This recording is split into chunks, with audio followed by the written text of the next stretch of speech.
Halo semuanya, perkenalkan aku Yasha Silviana. Aku mahasiswi Fakultas Psikologi di Universitas 17 Agustus 1945 Samarinda.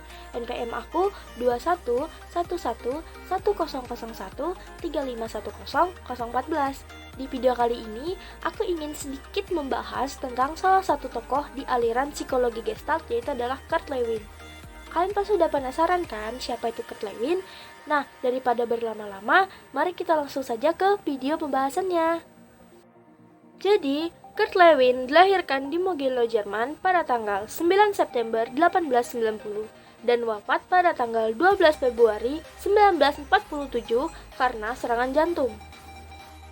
Jadi, Lewin sendiri pernah belajar ilmu kedokteran di University of Freiburg dan kemudian belajar ilmu biologi di University of Munich. Oh iya, sebelum tertarik dengan ilmu psikologi, ternyata Lewin pernah tertarik dengan ilmu filsafat loh. Dan pada tahun 1911, Lewin mulai tertarik dengan ilmu psikologi dan mengikuti beberapa kursus ilmu psikologi dari Carl Stam. Kemudian, di tahun 1914, Lewin mendapatkan gelar doktor dalam bidang psikologi di University of Berlin. Nah, awalnya Lewin sendiri lebih tertarik dengan aliran behaviorisme, tetapi kemudian dia menggeluti psikologi Gestalt dan membuat teori medan atau field theory. Lewin tertarik dengan bahasan mengenai motivasi, kepribadian, psikologi sosial, dinamika kelompok, resolusi konflik, dan perilaku organisasi. Nah, selanjutnya, Lewin pernah terlibat dalam Perang Dunia Pertama dan mendapatkan luka sampai dengan mendapatkan penghargaan loh. Setelah terlibat pada Perang Dunia, Lewin kembali ke University of Berlin untuk mengajar. Dan Lewin juga sempat bekerja sama dengan Weidimer, Kopka, dan Kohler sampai tahun 1932. Nah, pada tahun 1929, Lewin mempresentasikan tentang teori medan di International Congress of Psychology di Yale, Amerika Serikat. Nah, jadi pada tahun 1933, ketika Hitler berkuasa sebagai keturunan Yahudi, Lewin sudah tidak lagi merasa nyaman tinggal di Jerman. Akhirnya, Lewin bersama dengan kaum terpelajar lainnya kemudian melakukan eksodus, dan Lewin sendiri lebih memilih migrasi ke Amerika Serikat. Nah, sesampainya di Amerika Serikat, Lewin menjadi visiting professor di Stanford University dan Cornell University. Dan pada tahun 1944, Lewin mendirikan Research Center for Group Dynamics di Massachusetts Institute of Technology. Apa sih itu teori medan? Nah, jadi teori medan yaitu menjelaskan perilaku psikologi manusia sebagai koreksi terhadap pandangan sebelumnya yang cenderung individualistis dan terpaku pada aspek-aspek intrasikis proses belajar ataupun psikobiologis.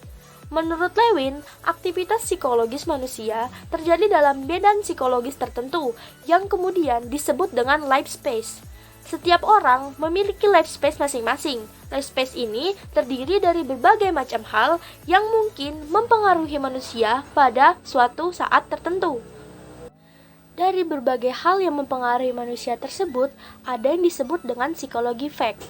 Psikologi fact yaitu hal-hal yang masuk ke kesadaran manusia bisa berupa hal-hal yang terjadi pada diri seseorang seperti rasa lapar, sakit, takut, atau hal-hal yang ada di luar diri orang lain seperti benda-benda, binatang, dan juga bisa berupa hal-hal yang pernah dialami di masa lalu. Psikologi fact meliputi sesuatu yang sudah terjadi, sering terjadi, atau mungkin belum terjadi. Nah, kita kembali lagi ke life space. Life space bukanlah sesuatu yang statis, melainkan bersifat dinamis atau bisa berubah dari suatu waktu. Menurut Lewin, objek-objek pada life space itu bisa memiliki valensi positif ataupun valensi negatif. Dia bisa dikatakan memiliki valensi positif jika objek tersebut memiliki kualitas yang menarik, sedangkan objek yang tidak diinginkan disebut dengan objek yang memiliki valensi negatif. Jadi, di dalam suatu life space kadang-kadang memiliki valensi yang sama-sama positif atau valensinya bertentangan sehingga menimbulkan konflik. Ada beberapa jenis konflik yang kemudian muncul, yaitu Nah, konflik yang pertama yaitu adalah approach, yaitu ketika kita harus memilih salah satu dari dua objek atau tujuan yang sama-sama memiliki valensi positif. Nah, konflik yang kedua ada approach avoidance, yaitu ketika kita dihadapkan pada suatu objek ataupun tujuan yang memiliki valensi positif dan negatif secara bersamaan. Dan konflik yang terakhir, avoidance, yaitu kita harus menghindarkan diri dari salah satu dari dua objek ataupun tujuan yang memiliki valensi negatif.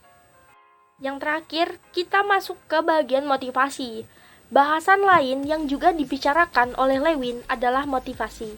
Motivasi mempunyai pandangan bahwa keseimbangan psikologis merupakan hal yang penting dan juga mempunyai pandangan bahwa kebutuhan biologis dan psikologis yang tidak terpenuhi akan menyebabkan ketegangan.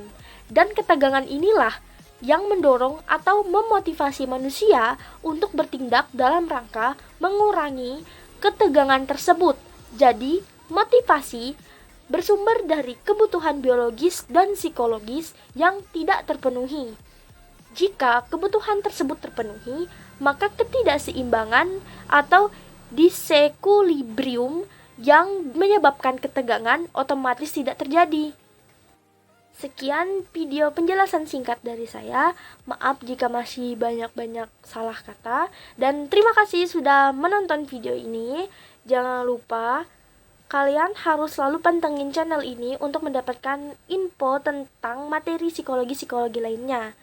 Terima kasih. Dadah.